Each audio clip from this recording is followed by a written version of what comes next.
Hello students, welcome to the virtual class of Gyan Manjari Vidyapit Mova. I am Prashant Bhatt, your teacher for SS Standard 10.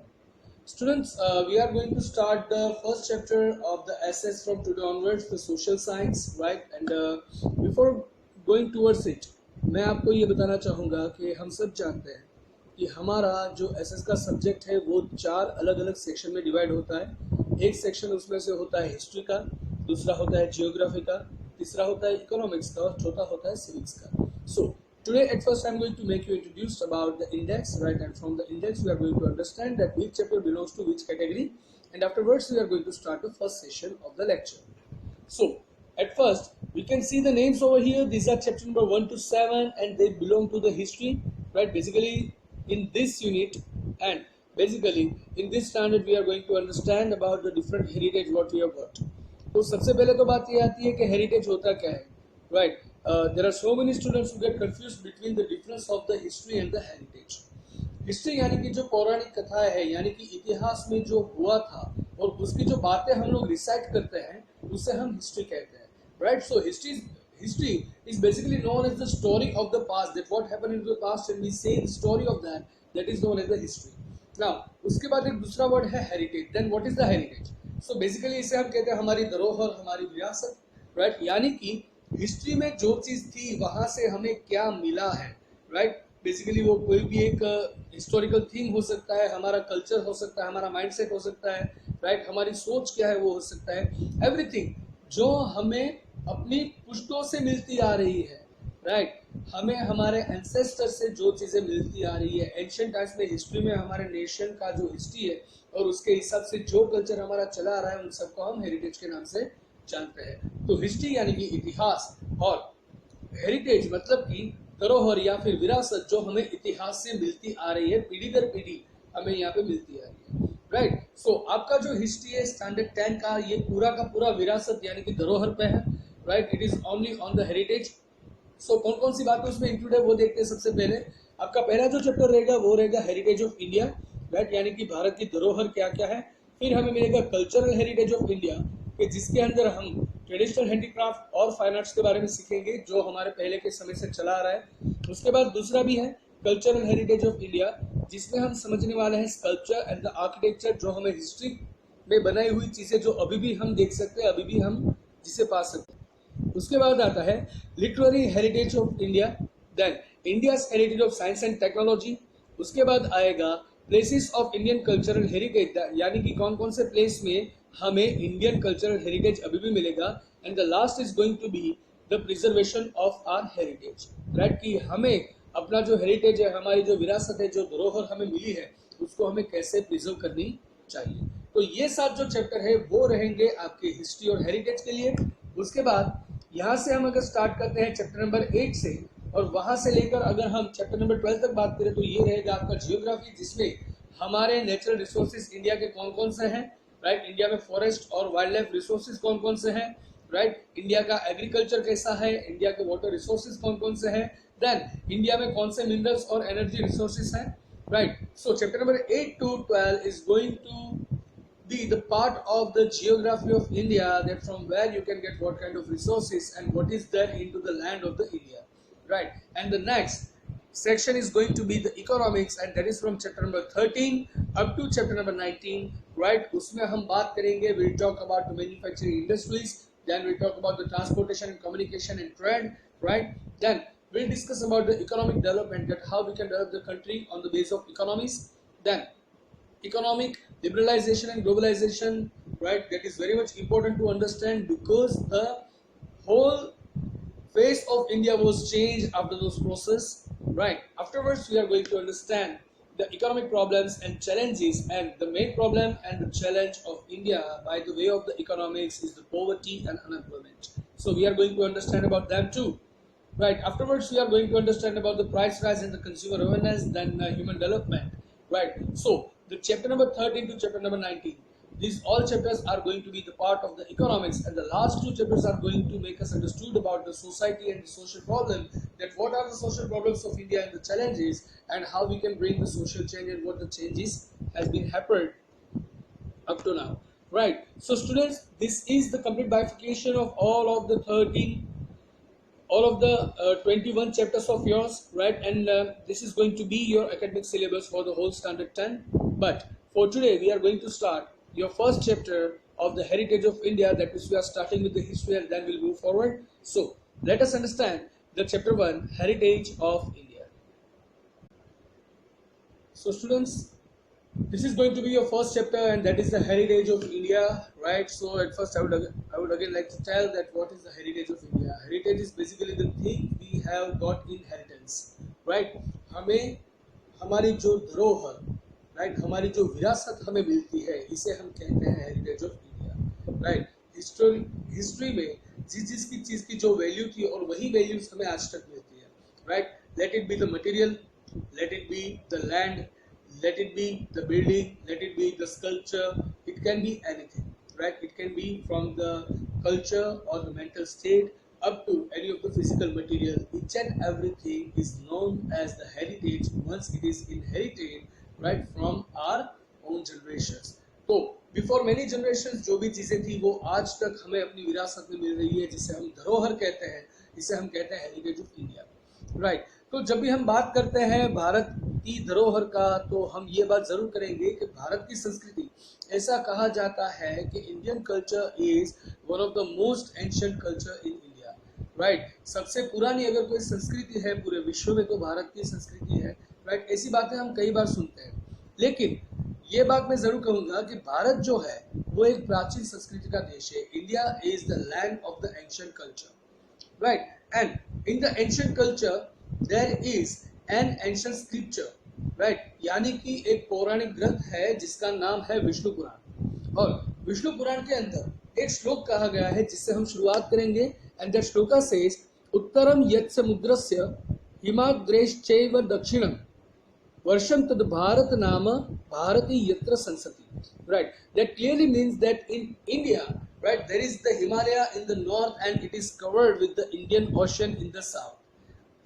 So all the descendants, right, that means जो कोई भी भारत का नए भारत का निर्माण करेगा उन सबको हम भारतीय कहेंगे, राइट? तो ऐसा कहा जाता है कि नए निर्णायक भारतीय कहलाते हैं जो भी इस लैंड के अंदर है और they are going to make new changes into the nation, they are the Bharatiya, right? So कई बार हम ऐसी धार्मिक पूजाएं या फिर कई बातें ऐसी होती है जहाँ पे हम ये सुनते हैं, right? There are certain words what we listen and they are Bharat Varsha, Bharat Khand, Jambu Dvipa, right, Aryavarta. These all are the words which are used while taking the resolution, right? हम कोई भी नई धार्मिक विधि करते हैं, राइट? तो कोई भी अच्छा काम करते हैं तो इन सब के शुरुआत में इन शब्दों का उपयोग हम जरूर और जरूर करते हैं, right? Why? Because it is the ancient culture of our nation. Now, जब भी हम बात करें भारत की, तो India is the country which has got a great gift of the culture and the heritage, right? हमारी जो नेशनल बाउंड्री है, राइट, उस बाउंड्री के अंतर्गत देखें तो we find almost everything. We find the mountains, we find the sea, we find the ocean, we find the rivers, we find the pond, we find the stratlands, right? Everything we have, right? That's why we can say that we are the gifted, but we are mainly gifted with the natural boundaries like the Himalaya in the north. Himalaya basically divides India from rest of the nations in the north side, right? And in the east and west and south we have the sea. So our boundary has been defined naturally. We are not supposed to define our boundary, right? It is defined naturally. We have those natural things which define our boundaries from the different nations. So from all over the world there are different countries who were attracted towards the culture and the business of India. ये सारी चीजें आपने अभी तक history में पढ़ी होगी कि बहुत सारे ऐसे नेशंस थे जो सबसे पहले इंडिया की जो प्रॉस्पेरिटी, राइट, उसका जो वैभव विलास था इंडिया का, right? So that prosperity, that culture of India, those business opportunities in India, India का जो प्रोडक्शन था, इंडिया में जो चीजें मिल रही थी, उन सारी चीजों से बहुत सारे लोग ऐसे थे जो प्रभावित हुए थे. They were impressed with that, and that's why they came to India. They started finding the sea routes to India, right? They wanted to come into India, and after coming they wanted to establish their own business. They wanted to be the part of our nation, right और ऐसे बहुत सारे अलग अलग communities और countries थे कि जो इंडिया का रूट फाइंड आउट करके इंडियन प्रॉस्पेरिटी से इंप्रेस होके इंडिया का रूट फाइंड आउट करके इंडिया में आए, right, they got settled over here, right, and they got mixed up with all the Indians. And we can take the example of all the Parsis who are living in India. Right, the Parsis came here for the business trade, and now India is the country where the maximum Parsis live in the world. Right, so they have mingled, they have just been the part of the India, they have mixed up with us, and that is the main culture, that is the main heritage of us. Right, we believe in the Vasudhaiva Kutumbakam. That means the whole world is a family, and we accept everybody as our guest and as a part of the family. Right, we believe that हर कोई जो हमारे देश में आता है वो हमारा मेहमान है और वो हमारे ही परिवार का एक हिस्सा है. तो ये सबसे पहला कल्चर है हमारा, ये सबसे पहली संस्कृति है हमारी जो हमें यहाँ हेरिटेज में मिला है, राइट, जो हमारी विरासत है. तो ये हमें पहले से मिला हुआ है. तो ऐसी कुछ विरासतों के बारे में और हम बात करने वाले हैं. तो कई बार ऐसा होता था कि mutual exchange, right, mutual exchange यानी कि जो मुझे चाहिए वो मैं आपसे लूंगा और जो आपको चाहिए वो मैं आपको दूंगा. Right, so it was a mutual exchange कि हम दोनों एक दूसरे की सहमति से एक दूसरे को चीजें देते थे. तो उसकी वजह से many changes have been seen in our culture. उसके हिसाब से हमारे कल्चर में बहुत सारे चेंजेस भी देखने को मिले थे. So in that way our heritage is transferred from generation to generation and it is continuously progressive. तो हमारा जो हेरिटेज है वो पीढ़ी दर पीढ़ी आगे बढ़ता गया और आगे और भी बढ़ ही रहा है. राइट, बहुत सारी चीजें आज की तारीख में ऐसी है दोस्तों कि जो हम अपने परिवार में हमारी पुश्तों से यानी कि हमारे जो दादा परदादा थे वहां से वो कल्चर, वहां से वो स्टेट चला रहा है और हम आज भी उसको फॉलो कर ही रहे हैं. राइट, तो वो आगे और आगे भेजा जाता है.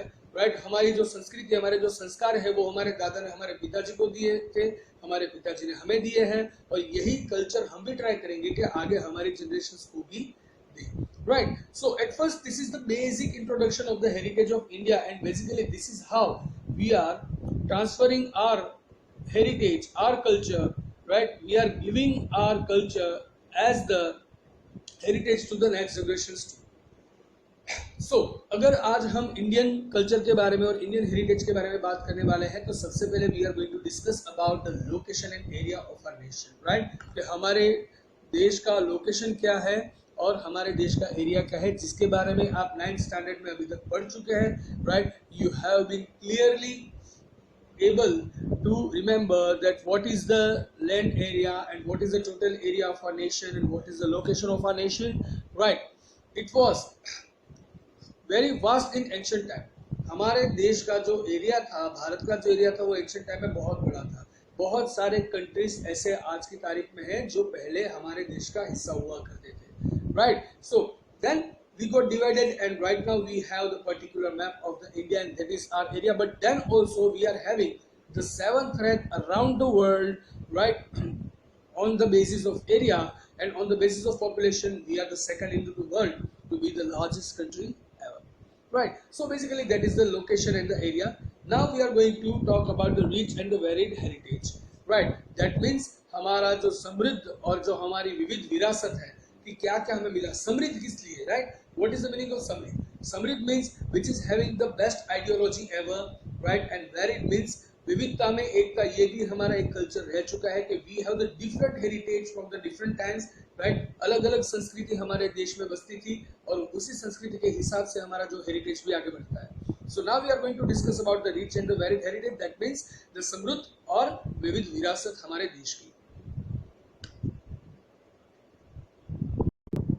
So into this, the first line says that our motherland has bestowed rich and varied heritage to us so as to the world. यानी कि हम सब जानते हैं कि हम हमारी कंट्री को भारत देश नहीं भारत माता कहते हैं. राइट, आवर मदरलैंड, हमारी जो जन्मभूमि है, राइट, हमारी जो मातृभूमि है, यानी कि हमारा देश जो भारत है, राइट, इट हैज बिस्टोड यानी कि उसे आशीर्वाद रूप से मिला है रिच एंड वेरिड हेरिटेज. हमारा जो हेरिटेज है, हमारी जो धरोहर है, राइट, वो हमें बहुत ही रिच मिली है और बहुत ही वेरिड यानी कि अलग अलग विविध हमें विरासतें मिली है. राइट, जो विरासत हमें भी मिली है और पूरे देश को भी हमसे मिली है. राइट, हमारा जो कल्चर है, right, it has been trade oriented and peace loving always. Right हमारा जो कल्चर है वो पहले से ही बिजनेसमैन वाला था, राइट हम हमेशा दूसरे देशों के साथ जो भी हमारा बिहेवियर रहता था that was oriented on the trade only, right हम सिर्फ और सिर्फ ट्रेड की बात करते थे, right we never ever thought of ruling on someone, right and as well as with the trade we were always living the peace, यानी कि एक शांति प्रिय देश था, एक ऐसा देश जो सिर्फ व्यापार करता है और शांति से रहता है, राइट जो शांति से रहता है जिसका किसी के साथ कोई प्रॉब्लम नहीं. So basically this is our basic tradition, right, that we are the trade oriented people and the peace loving people, right, who belongs to the mother India, and the Sat, Chit and Anand, right, they are realized from Indian culture. हमारे culture से एक चीज realise होती है, सत यानी कि सत्य, द ट्रूथ, चित यानी कि शांत मन, और आनंद, right, Anand means the pleasure, right. So we always speak truth, right, we are always calm and we always enjoy the peace and we always enjoy the happiness, right. That is the basic culture of India, the Sat, Chit and Anand, they are always realized from our culture.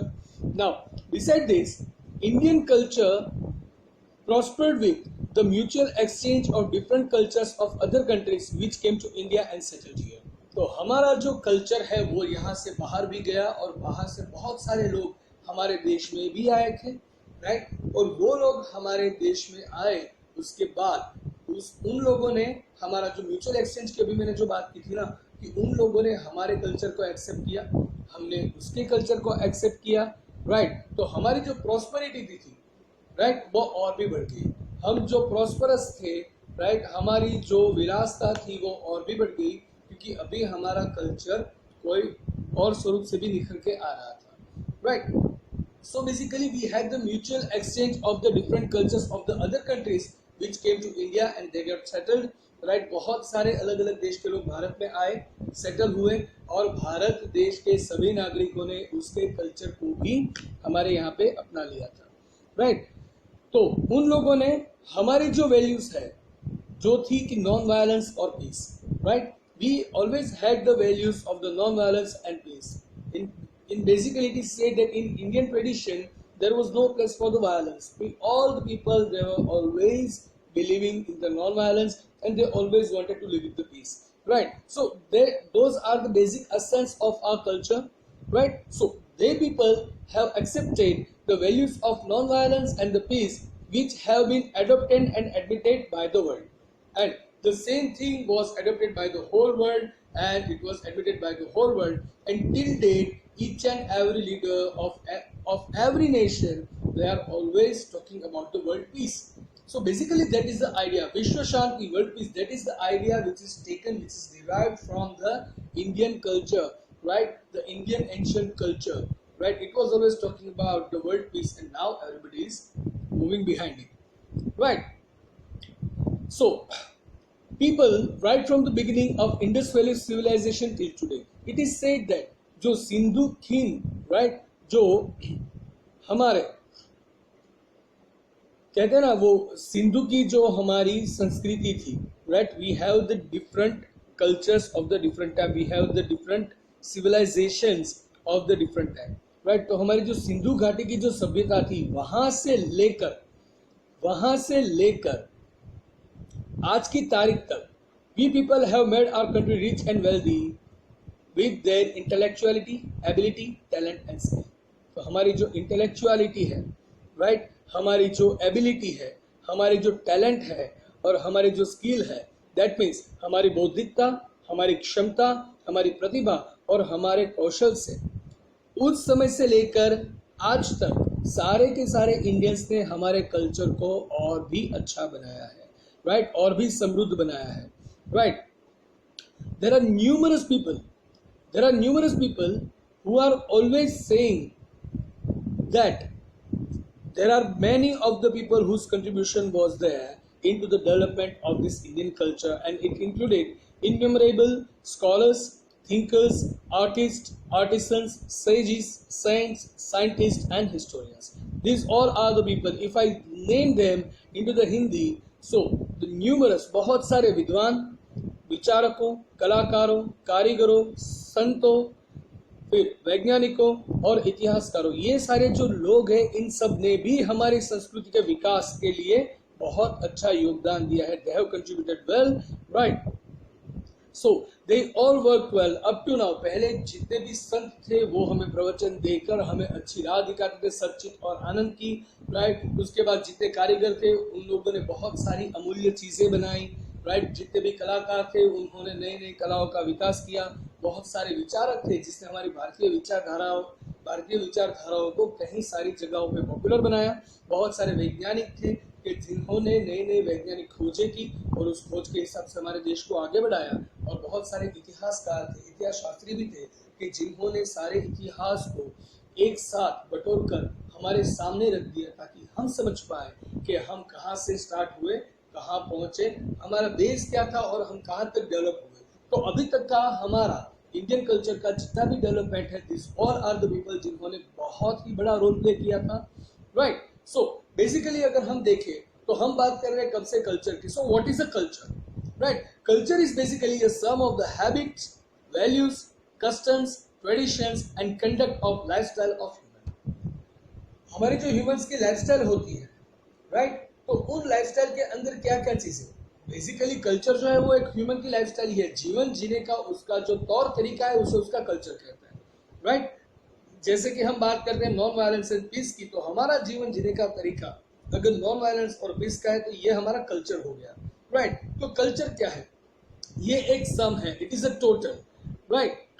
तो it is a total of the habits, यानी कि हमारी जो आदतें हैं, जो हमारी रोजमर्रा की आदतें होती हैं, राइट, द वैल्यूज, राइट, हमारे जो मूल्य है किसी चीज के प्रति, देन द कस्टम्स, हमारे जो रिवाज है, हमारी ट्रेडिशंस है यानी कि हमारी जो परंपराएं हैं, right, and conduct of lifestyle of human, और मानव जीवन शैली जो है हमारी, राइट, हमारी लाइफस्टाइल जीने का जो तरीका है, राइट, उसका जो आचरण है, जैसे हम उसको फॉलो करते हैं, इन सारी चीजों को अगर मिला दें, राइट, यानी कि हमारी आदतें, हमारे मूल्य, हमारी जो रीत रिवाज, हमारी परंपराएं और हमारे जीवन जीने की जो रीत है, उन सबको अगर मिला दे तो वो हमारा एक कल्चर बनता है, राइट। तो इसके हिसाब से दोस्तों यहाँ पे आएगा मीनिंग ऑफ कल्चर, यानी कि कल्चर का मतलब क्या होता है। So it says that culture means a way of life.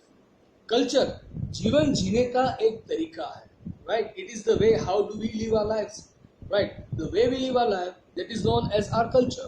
It is made of changes that occur in public life, social rules and regulations of different societies, right। तो ये कैसे बनता है, कल्चर बनता कैसे है, right, ये हमारे जीने का तरीका है, लेकिन हमारे जीने का तरीका भी बदलता रहता है। तो ये कैसे बनता है हमारा तरीका, तो ये बनता है ऐसे बदलाव के कारण, जो भी बदलाव आते हैं पब्लिक लाइफ में, यानी कि लोगों के बीच में हमारा जो सार्वजनिक जीवन है, right, then the social rules, यानी कि हमारे सामाजिक जो नियम है, then the regulations of the different societies, right, तो अलग अलग जो समाज है उसके नियमों में होने वाले परिवर्तन जो होते हैं, राइट, उन परिवर्तनों से हमारा कल्चर बनता है। It can be said that culture is a total of habits, values, customs, traditions and ideals leading humans to the highest level। तो ये कहा जाता है कि संस्कृति जो है वो क्या है, तो वो आदत, मूल्यों, रीति रिवाज,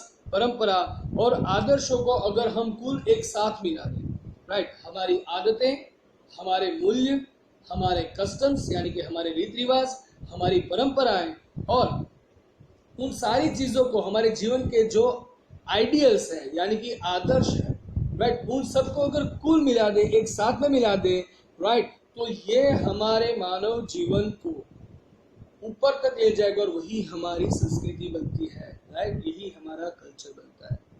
तो अगेन कल्चर का मीनिंग बहुत ही सिंपल है, जैसे हमारा जीवन जीने का तरीका होता है, उन जीवन जीने के तरीके को ही हम अपना कल्चर कहते हैं। और कल्चर बनता कैसे है, तो हमारे सामाजिक जीवन में, हमारे सार्वजनिक जीवन में, हमारे सामाजिक नियमों में, राइट, इन सारी बाबतों में जो बदलाव आते हैं उनसे हमारा कल्चर बनता है। तो उसके हिसाब से हमने अभी कल्चर की एक छोटी सी डेफिनेशन देखी कि कल्चर इज बेसिकली एक ऐसा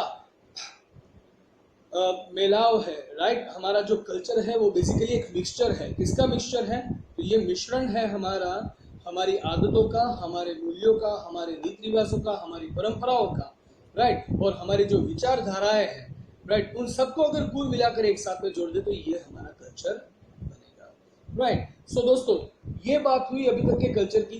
तो अभी तक हमने जो देखा, तो हमने शुरुआत की कि भारत की धरोहर क्या है, राइट। तो हमारी भारतीय सीमाएं जो है वो कैसे कुदरती तरीके से हमारी सीमाएं बनी है, वहां से लेकर हमने स्टार्ट किया, और भारत के वर्तमान क्षेत्र और उसके स्थान के बारे में हमने बात किया कि कैसे हमारा देश पहले बहुत ही विशाल, बहुत ही बड़ा हुआ करता था, उसके बाद उसमें से डिवीजन हुआ, कुछ कंट्रीज अलग हुए, right. The last country to depart from India was Pakistan and Bangladesh, right. तो ये होने के बाद हमारे पास अभी जो नक्शा है वो हमारा भारत है। फिर भी on the base of size we are having the 7th rank in the world on the base of area, and we are having the 2nd rank in the world on the base of the population, right? Then we started understanding about what is the culture. So we basically have the rich culture, right, and we have the varied culture. So we were talking on that, and by that we came to know about the meaning of the culture, that what is a culture, तो इसका definition वगैरह क्या है ये हमने अब तक देखा। Now we are moving to the next session, and that is the cultural heritage of India, right? यानी कि हमारे देश का कल्चरल हेरिटेज क्या है, राइट? संस्कृति की धरोहर क्या है। हम कई बार बोलते हैं कि हमारे देश की संस्कृति, हमारे देश की परंपराएं बहुत ही पुरानी है, सबसे विशाल है, सबसे बड़ी है, राइट। हमारा देश जो है वो सर्वधर्म समभाव के नाम से जाना जाता है। हमारा देश जो है, राइट, वो सबको एक साथ में लेकर चलता है। वसुदेव कुटुंबकम की भावनाएं हमारे अंदर पली है। ये सारी बातें हम करते हैं, ये सारी बातें हैं हमारा कल्चरल हेरिटेज। जैसे मैंने आपको हेरिटेज का मीनिंग बताया, तभी बोला था कि it can be the material और एन आइडियोलॉजी, एनीथिंग, कुछ भी हो सकता है जो हमारे एंशिएंट टाइम से हमें मिल रहा है, और आगे भी हम जिसको ले जा रहे हैं, जिसको हम आगे बढ़ा रहे हैं, उसको हम अपना हेरिटेज कहते हैं, राइट। तो cultural heritage of India, right,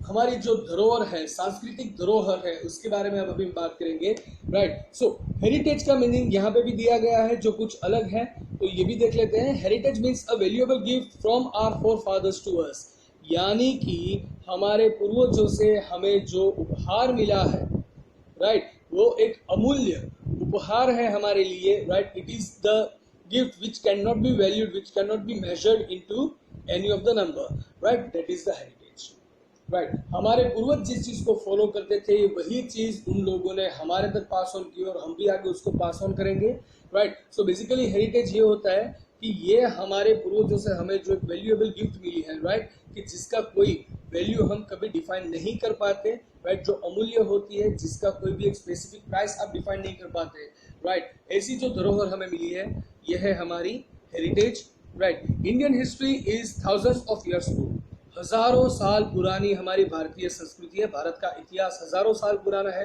we say in school pledge, I love my country and I am proud of its rich and varied heritage. हम जब प्रतिज्ञा पत्र बोलते हैं, राइट, तो प्रतिज्ञा पत्र में भी हम बोलते हैं ना, इंडिया इज माई कंट्री। ये जो हम प्लेज बोलते हैं उसमें भी हम ये हमेशा कहते हैं, आई लव माई कंट्री, मैं अपने देश को चाहता हूँ, and I am proud of its rich and varied heritage. तो इसकी समृद्ध और विविधता वाली जो संस्कृति है, इसकी जो धरोहर है, राइट, मैं उसके ऊपर गर्व का एहसास करता हूँ, right. I am proud of it, we always say that. So in this context, तो ऐसे ही अगर बात करें, heritage is a precious gift from our motherland to the whole world. तो हमारी जो मातृभूमि है, हमारी मातृभूमि की तरफ से पूरे देश के लिए एक बहुत ही बड़ा तोहफा है हमारा जो कल्चर है, right. About mysteries of human life, right, and basically हमारा जो कल्चर है, that is about the mysteries of human life, यानी कि मानव जीवन के बहुत सारे रहस्य के बारे में हमारे कल्चर ने पूरे वर्ल्ड को बताया है, और यही एक सबसे ज्यादा वैल्यूएबल गिफ्ट है पूरे वर्ल्ड को हमारे नेशन की तरफ से, हमारी मदरलैंड की तरफ से। We divide our heritage into two divisions. हमारा जो हेरिटेज है उसको हम हमेशा दो डिवीजन में डिवाइड करते हैं। जो पहला रहता है नेचुरल हेरिटेज ऑफ इंडिया, और दूसरा रहता है cultural heritage of India. Natural यानी कि कुदरती तरीके से, राइट, कुदरती तरीके से जो हम अपने कल्चर को डिफाइन करते हैं, प्राकृतिक विरासत जो हमें प्रकृति की तरफ से मिला है, राइट। तो ये होगा हमारा पहला पॉइंट, हमारी प्राकृतिक विरासत, और दूसरा है भारत का कल्चरल हेरिटेज यानी कि सांस्कृतिक विरासत। तो हमें जो हेरिटेज मिला है वो दो वे से मिला है। The first way is what we have got from the nature, हमें प्रकृति की तरफ से क्या मिला है, वो भी एक हमारा कल्चर रहेगा, वो भी एक हमारी विरासत रहेगी। और उसके बाद दूसरा जो है वो है हमारा cultural heritage of India, right, यानी कि हमारी सांस्कृतिक विरासत के भारत के अंदर कौन कौन सी संस्कृति है जो पहले से अभी तक चली आ रही है। So guys, that was all about the introductory part of today. In tomorrow's session, I am going to make you understood next about the two parts of the two different divisions of the heritage of nation. Right. So that was the session up to now. I hope you guys could understand all the things very well, and if you are having any of the issues, you can feel free to connect me anytime. Right. So guys, that was it from my side. Now I would like to take your leave. So I'll see you in the next session with the new topic, with the rest of the topic of the natural heritage of India and the cultural heritage of India. Right. So till then, taking your leave. But before going, please take care of yourself. Please stay home and stay safe. And if you go out, don't forget to follow the rules of the social distancing, the mask and the sanitizer. Be safe, right? That is very much important nowadays, right? So that's it from my side, guys. I see you in the next session. Till then, goodbye and have a nice time.